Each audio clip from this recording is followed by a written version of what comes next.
Before we dive in, I just want to say this. This isn't a story about burnout. It's not about a breakdown, and it's not some big dramatic plot twist. It's a story about success and what it quietly cost me. Because on paper, I had everything. I had the career, I had the income, I had the lifestyle. The kind of life that makes people say, wow, Daniel, you've made it. But under the surface, I was emotionally numb. I was disconnected. I was completely out of touch with who it is I was. So this is a story about what happens when performance becomes your personality. And you realize that you've been outsourcing your worth your entire life. At least that's what it was for me. So if you've ever felt like your drive was a mask, if you felt like you built a life that looks great from the outside, but feels empty on the inside, well, the story is for you. Because the truth is, I didn't need more success. I needed to come home back to myself. So this is my story and how I got to where it is that I am today. If you're finding value in this story, I'd love to invite you to hit the subscribe button. You'll be the first to receive more content just like this, honest, relevant, and here to support you on your journey. With every like, every follow, every comment, together we are succeeding in our mission and reconnecting the world with what matters most. And that's with, of course, each other. Thank you so much. When I reflect on my childhood, there's no big dramatic trauma, no chaos, no violence. I had a great upbringing. Honestly, a lot of love, a lot of support. My mum did the absolute best she could, and I never stopped saying how much I respect her for that. She was a young, single mother, raising two hungry boys on her own, and somehow she still found a way to make our birthdays special and keep the fridge stocked. We didn't have the latest or the greatest of everything, but we really did have enough. We had enough food, enough warmth. We had plenty of love. But what we didn't really have was, well, space for emotions. And no one really talked about that. My dad wasn't really in the picture. And not in a big, like, he's a terrible person kind of way. He just, well, wasn't there. And I don't carry any resentment about that anymore. I've done that work. And actually, I have a pretty decent relationship with him now. He's probably more like a friend than a father. But growing up, I definitely felt his absence. And I remember noticing how other boys who had strong father figures, I watched them being guided, mentored, given structure, given certainty. And I remember just wondering, I wonder, maybe what that would have felt like. Because I didn't have that. There was no one to model or what it looked like to be a man, to feel emotions, to lead with integrity, to relate to women, or girls at least when I was growing up, to hold space, to be tender and strong at the same time. So I just figured it out on my own, which, well, really meant in reality, I just simply absorbed what I saw, what was demonstrated to me. And what I saw was emotional restraint. I remember when my parents separated, my dad had cheated on my mother, and I can only imagine how heartbreaking that must have been for my mum. And she didn't really show it. She took her pain to her room, closed the door, and grieved in silence. And she probably thought she was protecting us. It wasn't appropriate to share it with young boys. Fair enough. I totally get that, and I really do. But as a kid, what I learned was this pain is too much to be seen. Sadness goes behind closed doors. Another time, I reflect on how one of her friends took their own lives, passed away. And again, I remember just finding her in a room, curled up in grief, completely alone. And she wasn't weak. She's not a weak woman. She wasn't wrong. She's just surviving, doing the best that she could in that moment. But again, what I learned was watching all of that was grief is private, sadness is shameful, vulnerability is something that you're supposed to hide. And again, I don't blame her. She was just doing the very best that she could. But that emotional silence became my default. Not because she said or anyone said, don't feel, but because no one showed me how to do it appropriately, maturely maybe. No one showed me how to express grief, or how to be angry without exploding, or how to cry and still feel strong. So I just didn't do it. And the craziest thing is most people thought growing up that I was really emotionally balanced because I was always calm, always composed, always fine. But really? Well, I was emotionally numb and I had no idea. And that was my starting point. That was the emotional world I came from. It wasn't dark, it wasn't abusive, but it was quiet. And in that quiet, I learned that becoming a man meant staying in control, like performing, providing, protecting, but never letting out, like your pain leak out into the open to burden anyone else. That's the emotional blueprint I carried with me into all the way into adulthood, into my career, into my relationships, into every single room I walked into. And it worked. It worked for a good while until it didn't. And so, like I said, that emotional conditioning, it followed me. Not just in how I felt or didn't feel, but in how I lived, the way I moved through the world, the pace, the pressure, the expectations. They weren't all coming from like the outside. A lot of them were inherited within me. Growing up, my mum, she worked really hard. She never stopped. I mean, she'd be doing the gardening, the laundry, the cooking. She was working, always on, always busy. And again, I admire her endlessly for that. But again, as a kid, I absorbed the message that every minute counts. Rest is for people who really earned it. And even then, well, not for too long. So when I hit adulthood, I was already running. I was running fast, and I carried this constant low-level anxiety that I didn't really understand for a long time. It was the voice in my head that whispered, Daniel, you're running out of time. Which sounds ridiculous, right? I was in my 20s with my whole life ahead of me. But I felt like I was late. I was late to success. I was late to finding my purpose. I was late to making something of myself. I was like, if I stopped to breathe, everything would collapse. And that's what's wild, because from the outside looking in, I looked focused. I looked driven. I looked ambitious. People praised me for it. But on the inside, I was like panicking a little bit. I didn't know how to sit still. I didn't know how to rest without being like guilty.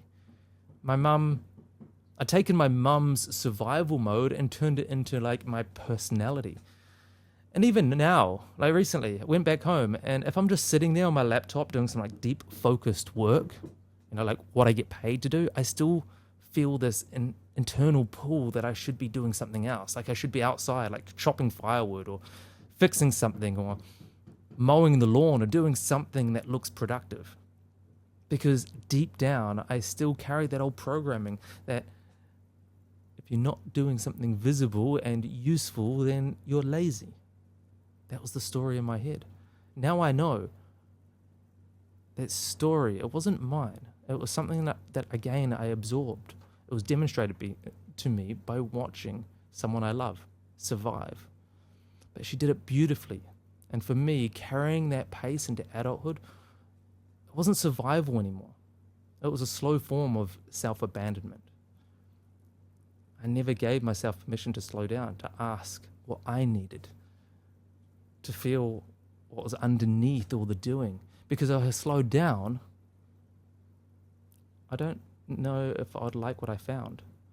And that fear, that whisper of something, of not being right, well, that's what started it all. That was the first initial crack in the mask, if you like. That was the moment I started hearing something deeper. It was like, there's more than this. But you won't find it at this pace that you're traveling. And sure enough, that whisper got louder. It always does, until one day, it wasn't a whisper anymore. It was like shut down. My body, my emotions, my soul, everything in me said, Daniel, you're done. And that moment really did change my life. That internal urgency, that survival speed rhythm I'd inherited, I carried it straight into my corporate career. And I didn't just do well. I crushed it. I made real money. I got the title. I got the income. I got the international travel. I had the whole shiny package. I was an international business development manager for a tech company out of Sydney. I was flying to New Zealand every second week, running big deals, earning high commissions. It was the kind of role that people looked at me and said, wow, man, like, you've made it. Good job. And on paper, it's true. I had the convertible Audi S5 sports car. I had the corporate Amex. I had the high-rise apartment in the city of Sydney. I had everything I thought that would mean I had finally arrived. But again, inside, I was completely numb. It was subtle at first, just like a bit of emotional flatness. No real highs, no deep joy. I wasn't sad, I wasn't burnt out. I was just disconnected. Then I started to feel heavier. I'd wake up and just feel like this quiet dread, not because anything was wrong, but because everything was just off. I couldn't admit that out loud because people envied my life. They told me how lucky I was. And I did feel grateful, but at the same time also guilty because I was dead inside. Then came the moment. It was the last day of the year, 2018. I had one final deal pending. It was a $50,000 contract with the New Zealand government. And if it landed, I'd hit my sales targets. I'd close the year strong. And of course, being the achiever that I am, it did land. The deal came through. Everyone celebrated. High fives, emails flying, recognition. But I stood there in the middle of that moment and something inside of me just like collapsed. Not dramatically, not with like fireworks, but it was this quiet drop in my gut and a voice in my head that said, you're going to have to come back and do all of this again next year. And only more. I knew I couldn't. I was done. Not in an angry, storming out kind of way, but just this like so deep, this isn't me anymore kind of way. So a few days later, we went on a road trip up the Sunshine Coast. It was my brother and I were kite surfing, relaxing, decompressing. When I came back into the office on January 5th or 7th, 2019, I walked through the doors, took a deep breath, and just the smell of the office hit me. And I kid you not, it felt like trauma to me. Like in my body, I had a physical reaction to the smell of the office that day. And I knew right there and then, I can't do this anymore. I walked straight out of that office. I never went back. That was the day I resigned. I resigned with no plan, no backup, just like this, the clearest internal decision I'd ever made. And it was this: I will never live this way again. That one decision, it cracked everything wide open, changed the trajectory of my entire life. It didn't fix my life, but it finally created space for me actually to start feeling. And what came next wasn't freedom right away. It was actually discomfort, and a lot of it. It was uncertainty. It was the terrifying unknowing of living outside the system that shaped me and who it is that I became. But it was also the beginning of something real. And it started with a roofless car and a one-way drive to Melbourne. I had no fucking idea what was waiting on the other side for me. So yeah, I walked out January 5th, first day back in the office anyway, 2019. There was no big announcement. There was no 2-week notice. There was no 5-step exit strategy. It's just when you know, right? I packed what I could into my convertible, the roof down, and of course I drove from Sydney to Melbourne with just no real plan. Just a sense of like, there's got to be more to life than the way that I had been living. So Melbourne was meant to be a fresh start, and in a way it was. A new city, a new rhythm. I started doing some like contract sales consulting. I was making great money, best money I'd ever made in my life. I dabbled in affiliate marketing, and then I started building my first business. It was called Parallax Apparel. And the name Parallax, it was inspired by this idea that really stuck with me. It means like when you shift your perspective on an object, the object's appearance appears to change. And it doesn't. It's just what you see or how you perceive it. And I thought, this is it. This is freedom. I'm finally doing my life on my terms because I changed my perspective in the way that I was showing up. But here's what I didn't realize at the time. I'd left my job. I'd left the structure. I'd left the old environment. But I hadn't left the pattern. I brought all my over-functioning with me. I brought my survival mode productivity. I brought my inability to like slow down. I brought my emotional avoidance. You know the wild part? It was now even harder to see any of it. Because on paper, again, it looked like I was thriving. I was building a brand that let me chase the wind, literally, like kiteboarding, kite surfing around the world, running an apparel business. I was writing my entire lifestyle off on tax. It was a tax deduction. Everything I wanted to do. It was the dream, right? But underneath the freedom, the creativity, the lifestyle, I was still working like at least 14, 15 hours a day. Hustle, right? I was still proving, I was still performing, still attaching my worth to what I had built and was building. But this time, the hustle looked sexier. It was like purpose-driven. It was mine. It was aligned, but honestly, it was the same cage. It just, I don't know, better furniture. And then something happened that really brought everything home. I remember sitting alone one night. I was like a year in. I just pulled another long day. Not because I had to, because it was just, that's what I trained myself to do. And I look around, and no one is there. No one had checked in. I hadn't spoken to anyone like meaningfully in days, and I realized I was free, but I was still disconnected. I'm still alone. I thought leaving my corporate job would fix the emptiness, but it didn't.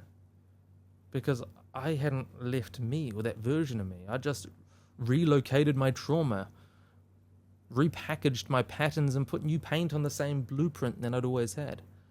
And that was really, really hard to admit. Because I'd built something I was truly proud of, but I still couldn't feel it. I still couldn't feel me in any of it.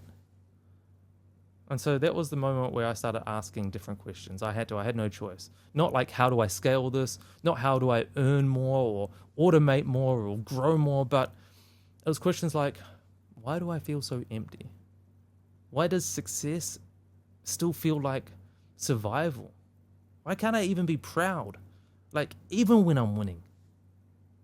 And that led me to a new edge, a deeper layer, if you like, of descent in where it is that I was going. Because now, it wasn't about business. This was about me.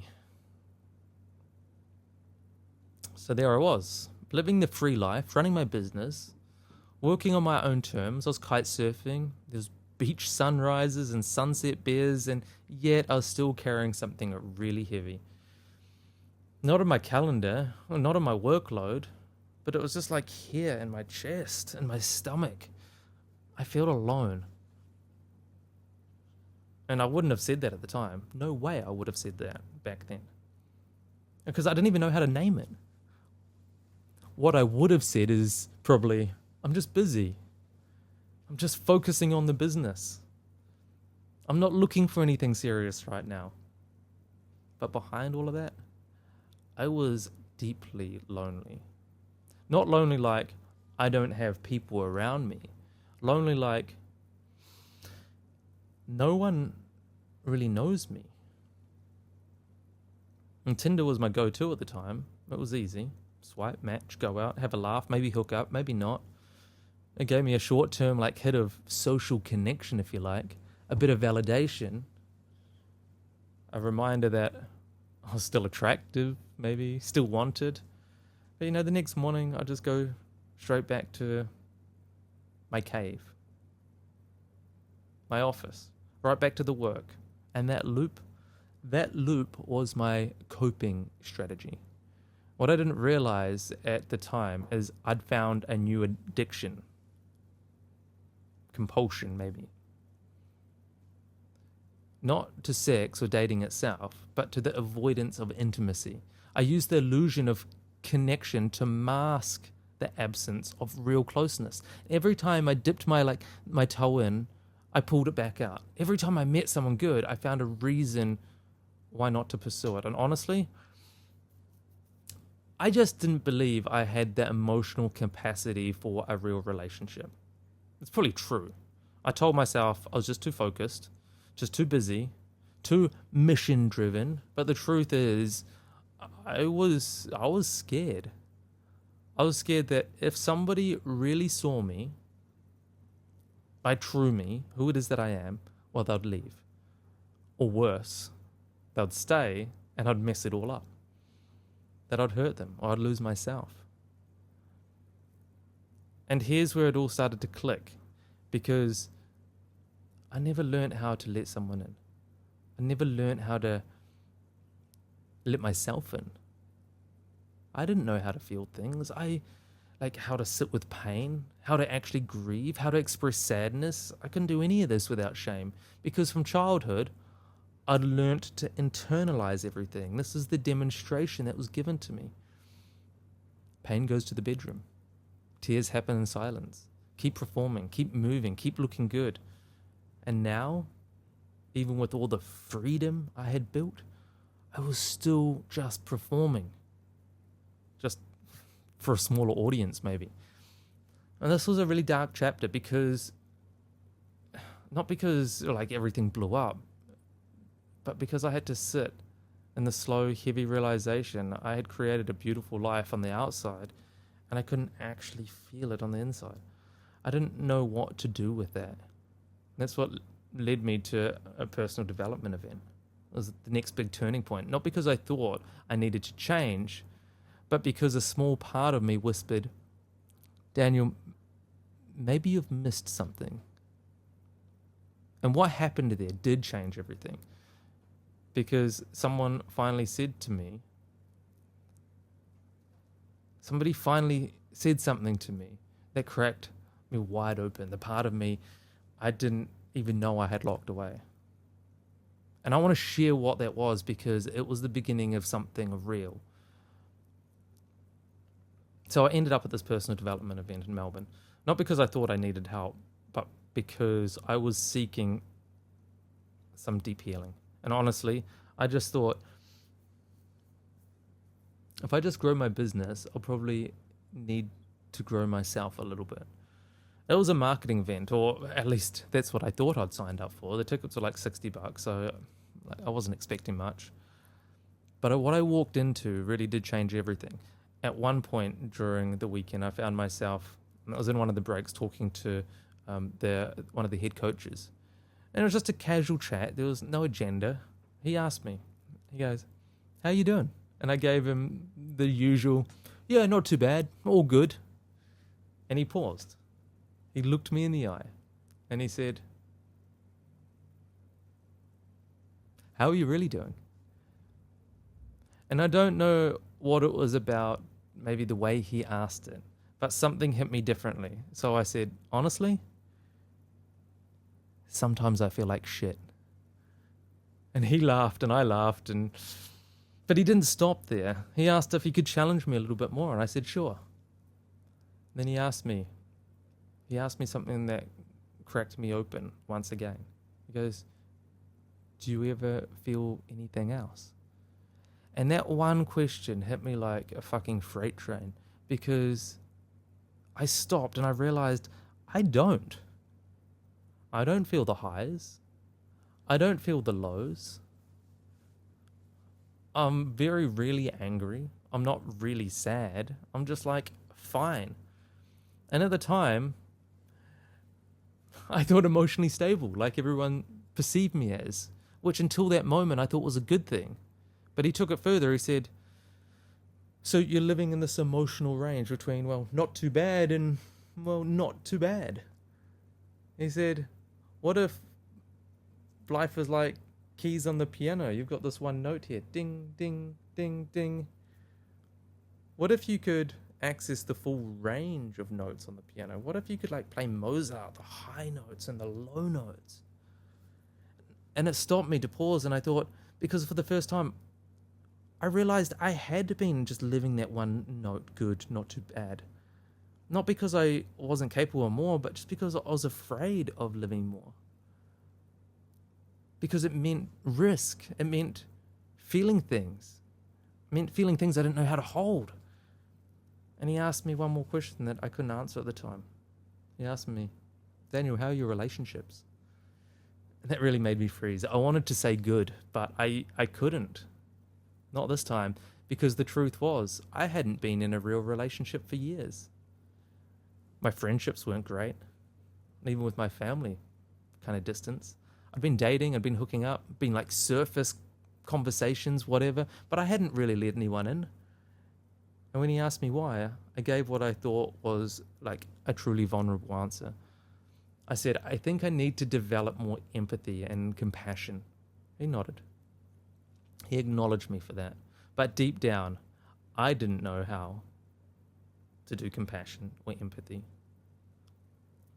So in that moment, that weekend, that one coach asked me real questions.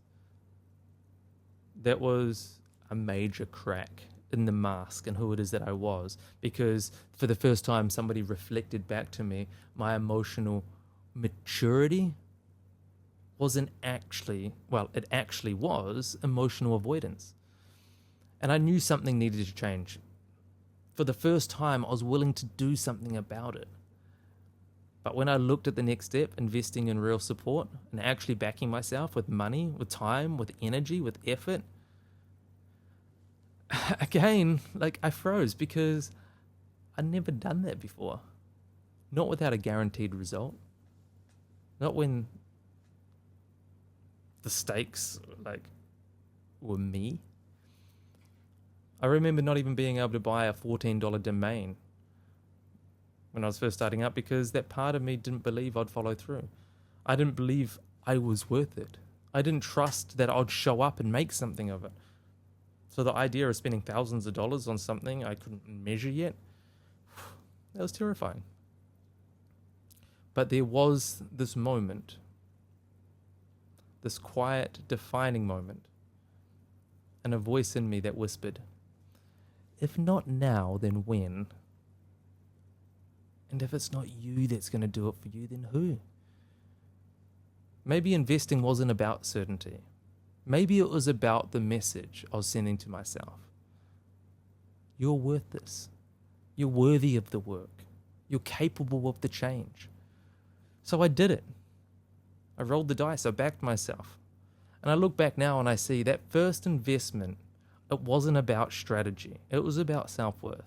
It was the first time I stopped waiting to feel ready and started acting like I truly mattered for the first time in my life. And that moment changed the way I make decisions. Now, still to this day, I still reflect on that. And from that point on, I made a decision not to build a better business. It wasn't about becoming a better coach, or at that stage even becoming a coach. It was to become the kind of man who could actually be in a relationship. Not just any relationship, but a really fantastic one.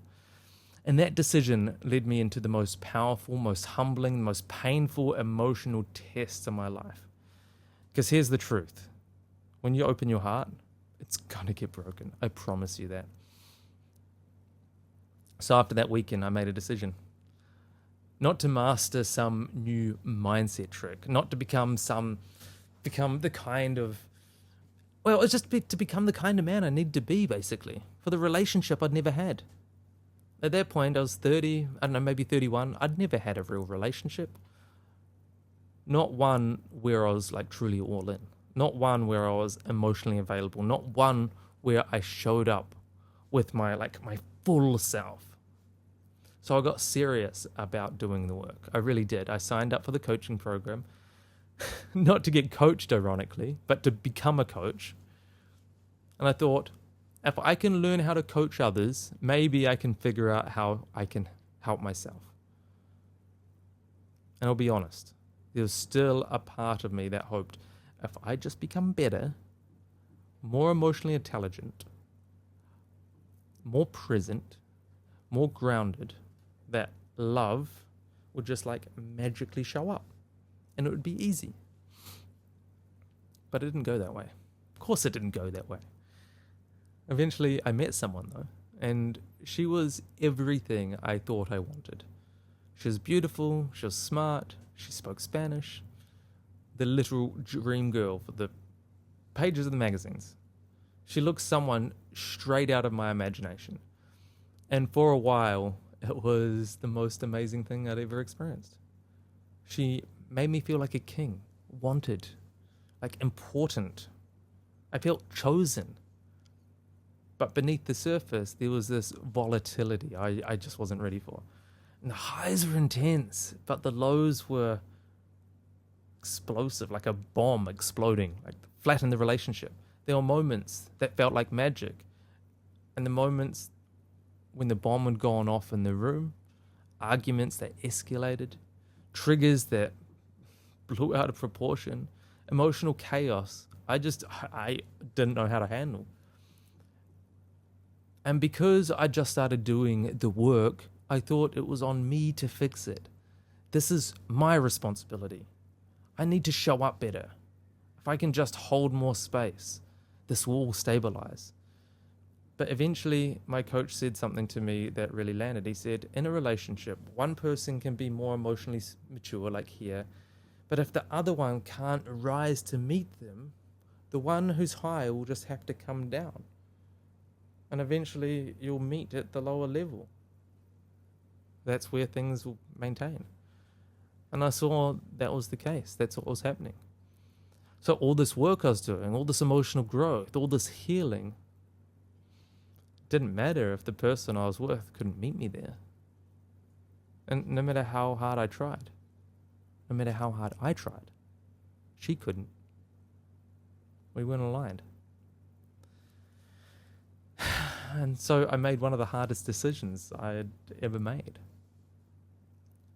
And I made it for myself. I needed to let her go. Not because I didn't think she was as sexy as Shakira, honestly, but because compromising my values would have meant abandoning myself. And here's what no one tells you about real heartbreak. It's not about just losing what it is that you had.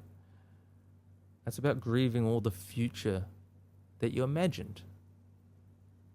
It wasn't just the sad, she was gone feeling. I was devastated that the life that I saw with her, the travel, the love, the family, the future, it was never going to happen. And that grief, that one is what really wrecked me. I remember sitting on the floor, my villa in Bali, just crying.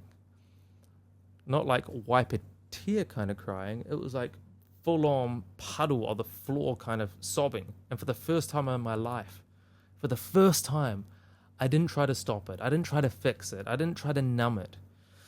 I just let it happen. I let it all come out. And it was in this moment I realized something. This is what it means to feel. This is what it means to be human. This is emotional intimacy. It's not always about being joyful. It's not about like positive vibes, man, and high frequencies. It's about being present with all of it, the high notes and the low notes. And it was in that moment, even in the heartbreak, even in the immense pain, I felt truly proud of myself. Because I wasn't suppressing. I wasn't running. I was just there with me. And I didn't feel alone. I started asking new questions. Not like, what kind of partner do I want, but how do I want to feel in a relationship? Not what my values are, but what emotions bring me alive in a relationship and in general. What experiences make me feel safe? What kind of presence lets me stay open and vulnerable, receiving? And the answers didn't come all at once, so I had to sit with them, feel into them. It took some time, but when they started to land within me, it started feeling like creating a map. I started realizing I didn't want someone who just looked the part. I wanted someone who could meet me in the calm, the clarity, the curiosity, the safety, the play, the depth. I needed to feel secure, and I needed to feel like I could exhale in their presence. I didn't have to perform any longer. I could still be a leader and be held. And the wild part is, once I got clear, like truly clear, so much changed because clarity gives alignment.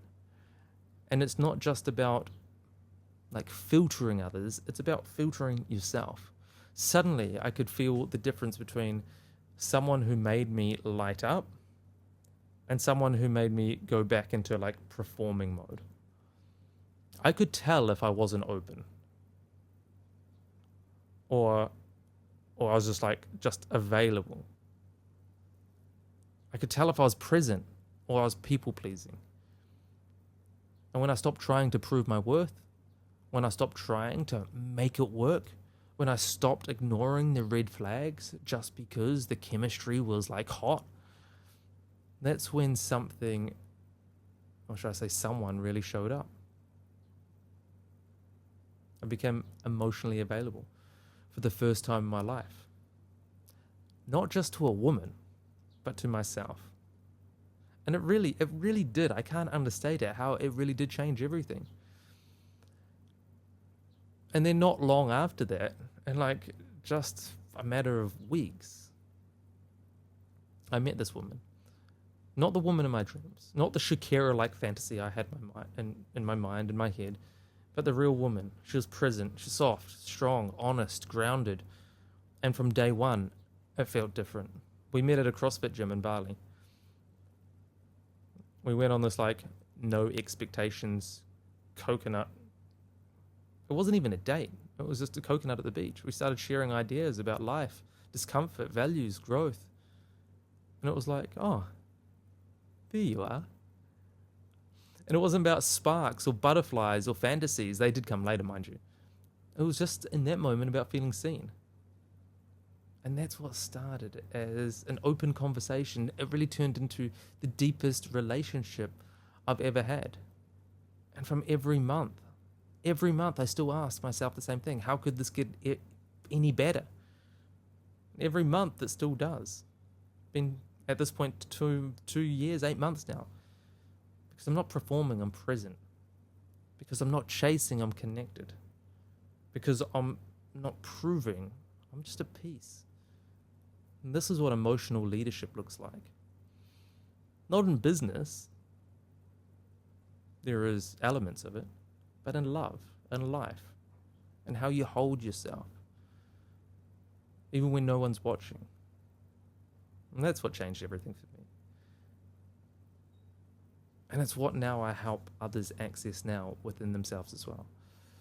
But it only happened because I let myself like break, and then I chose to rebuild from presence, not from pressure. So yeah, everything changed because I finally came back to who it is that I was always meant to be. I stopped chasing the shiny version of myself. I stopped building from survival. I stopped performing my value. I started living from presence.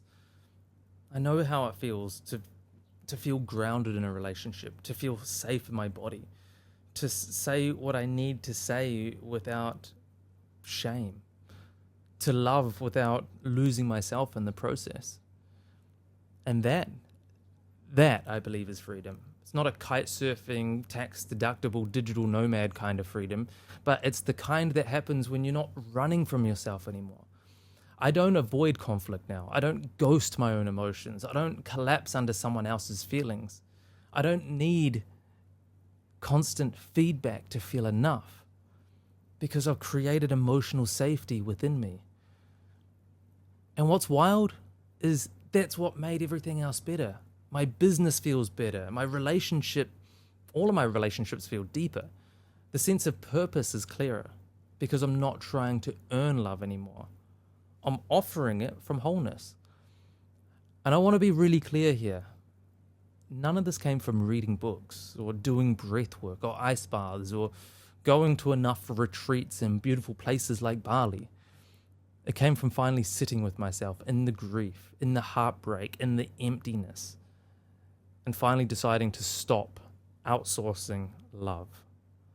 That little boy in me, the one who watched his mum cry behind closed doors, the one who had no father to guide him, the one who thought emotions were private and pain was weakness. I've made peace with him now. He's my friend. He's here with me. I've become the man he needs still.